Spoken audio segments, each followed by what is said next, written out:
Hello and welcome to my video training tutorial on WASP Warfare. Um, this is a game mode that was developed by Benny and a bunch of other people after the original Warfare was created. Um, as you can tell, it actually has all of the weapons that Arma 3 was missing from the get-go, and all of the aircraft and stuff from like Arma 2. It is heavily dependent upon base building, and you have to be the commander to be the base builder, but they have this cool menu that you can use, and it's not completely done yet. I'd say that this mod is in the beta phases, but it's better than any mod out there right now as far as for Warfare, and it requires approximately about 10 gigs to 13 gigs of mods to really get it to work correctly. And I have my own server up. It's a cloud server. It's a $1,600 Xeon processor, and it's got enough RAM for it to work pretty decently. I'm getting a pretty decent frame rate to the server, 60 all the time. This base that we built is actually right here, and the capture points are all around the map. As you know, in vanilla warfare there's like 1,000 different capture points, but in this one it's mostly just cities. Um, and then there's actually places you take in the corners of the actual town, so you can keep spawning there. It's kind of like a Planet Side 2 mixed with Arma 3. That being said, I'm going to show you the base building a little bit. The base building is pretty interesting. Um, if you have to be near the MHQ to be able to actually start base building. So we're going to go back over here to where the MHQ is. I'm not even sure if the MHQ is even still here. Yeah, there it is.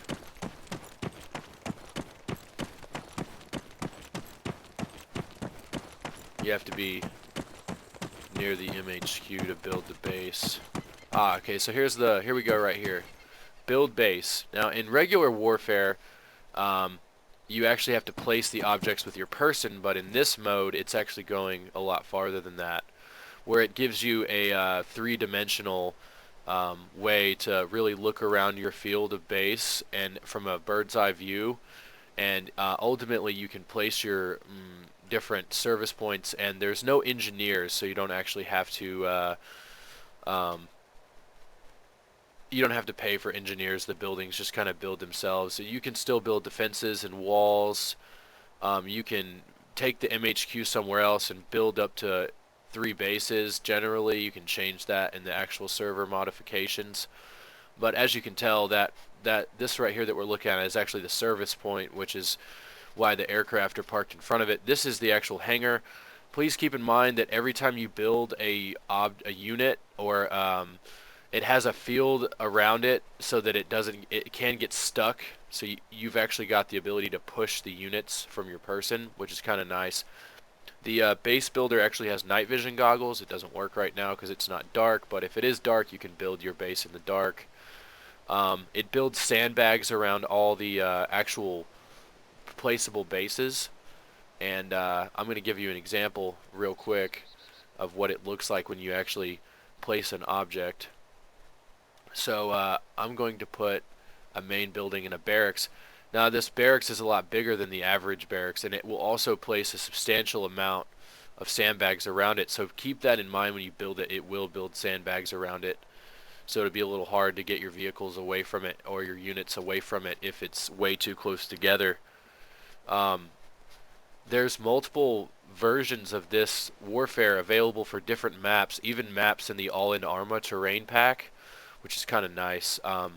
But you have one of the things you have to do as the commander, besides just building the base, is you have to go to the menu, and you have to go to the upgrade menu. And as you notice right here, I have a majority of this stuff already unlocked. You start out with, I have the supply and the money turned way up, just for testing right now. But as you can tell, I'm upgrading the UAV capabilities, and I've upgraded a majority of all this other stuff. Your tree starts with the barracks, and it goes to barracks 2, barracks 3, light factory, weapons, gear. You have to unlock this. It takes 120 seconds by default for each one to upgrade.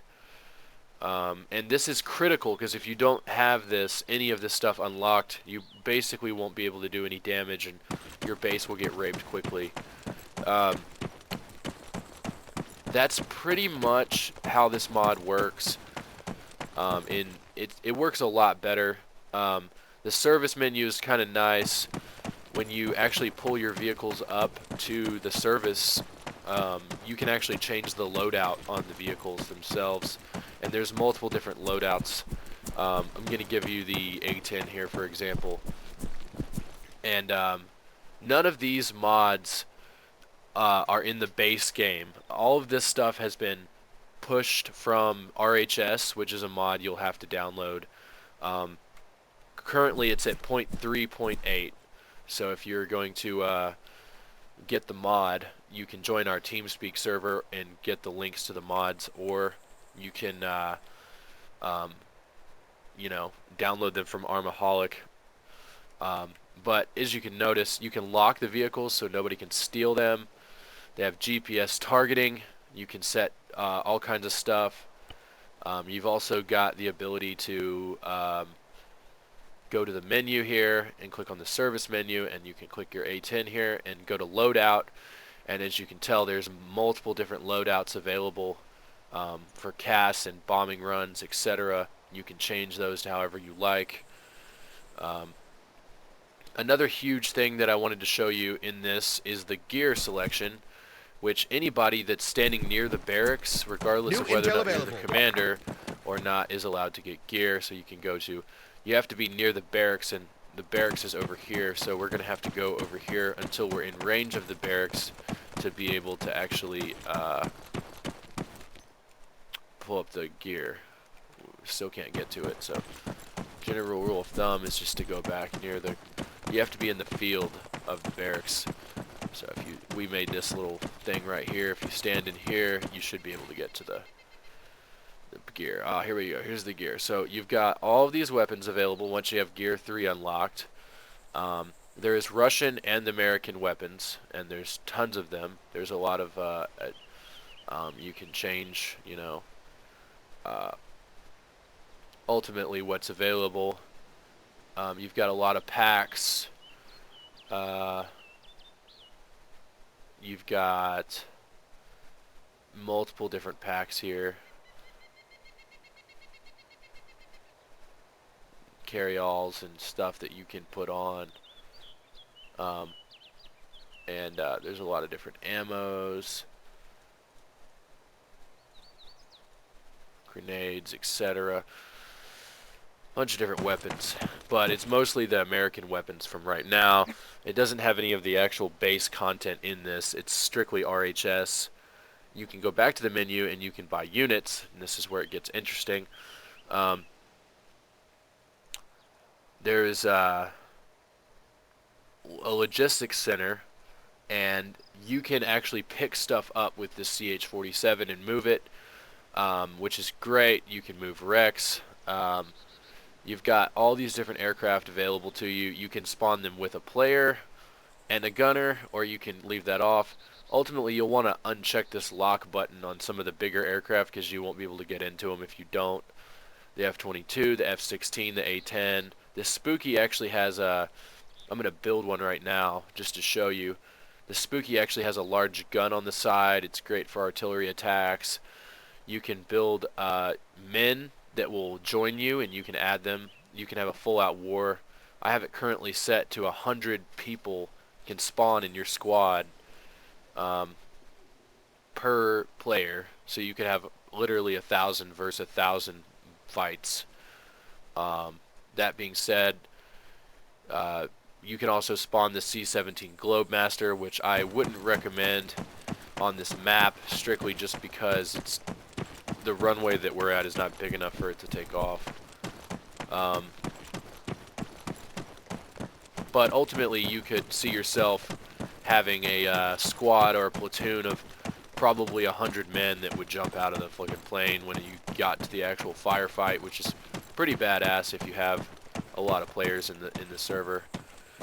You could literally have full-out war. There's a cannon here on the side of the Spooky. There's a large artillery cannon here, and then there's a regular gun here. I'm actually going to get in this plane and give you an idea of what it's like. This is from the U.S. Air Force mod. It's you can should be able to switch to different positions. This is the TV operator. So you have multiple. You can move the howitzer around, and ultimately it's a very badass weapon. It will fuck some shit up. It's a beast. It will take out a